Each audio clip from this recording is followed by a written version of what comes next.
Everyone, Close Gaming here, and welcome to, well, I can't really say that today, I guess. Today, actually, we are going to be checking out the new addition to the Vocalist family, and that is Nina. Nina is a pink-toed tarantula. Can't really see her too well from that angle. Nina is a pink-toed tarantula, kind of on her side right now. We believe she is female. About 3 months to a year old, I'd say. And I guess I'm gonna show you her enclosure. Alright, so Nina's enclosure is pretty cheap, pretty much as cheap as you can get. $71 enclosure kit, which gave us the soil, some sticks from outside, a mason jar, and a hide that came with the enclosure. Frankly, it didn't, I didn't think that would work out, so I got this mason jar in hopes that she would crawl inside and it'd be cool to see her web around. Looks like she went in and webbed a little bit, but it might have gotten too cold since it's a mason jar. So she went to the side instead, where the heating pad was. This is a Zella heating pad, by the way.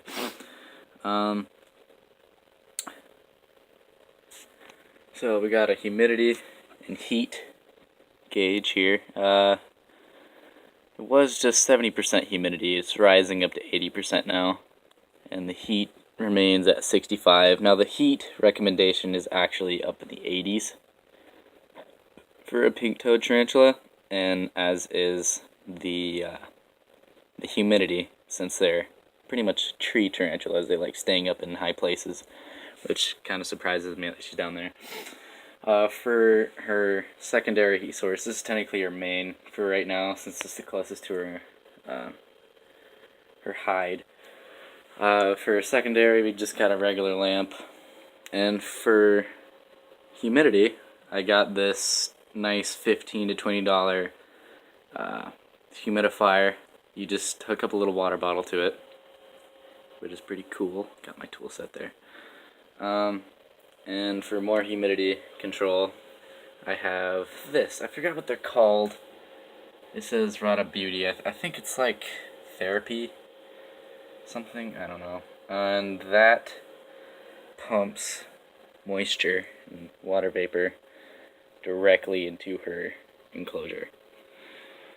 And we have the main tube right here, which is for the steam, and the secondary, which is for steam buildup. So as soon as the pressure builds up and a lot of steam gets built up, and then that starts spewing out steam just in case, because the water levels change, and the more the water levels change, the more they get lower, the more it puts out, I find.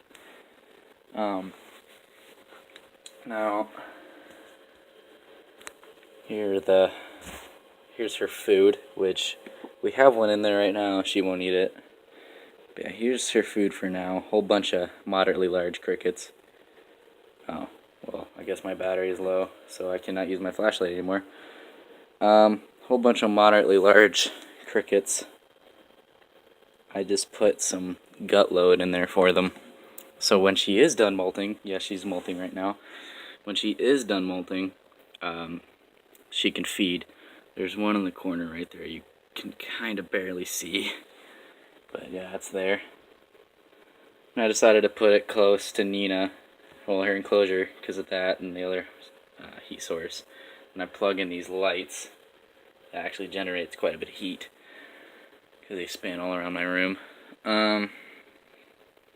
Next up is where we got her from. Now, I got Nina from a place called, I think it's Critters Mart. Yeah, it's Critters Mart in Watertown, South Dakota.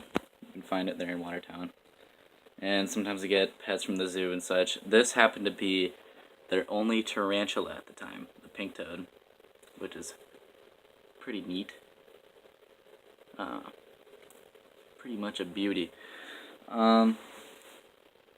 Pretty cheap pets, good priced, as much as I could say. Nina was about $40. She was originally like, what, 47 to 50? But since I was coming all the way from Brookings, South Dakota, she decided to take 10 off. And plus I bought the enclosure and a pad. The enclosure kit. So she pretty much came down to $161 with everything. Well, that comes with a heat pad, the food, the gut load, the feeding tongs that I bought, and a whole bunch of other crap like the humidifier, and I already had that. The other, I don't even know what to call that, and then the gauge. Yeah, I just wanted to show you my awesome new pet, Nina.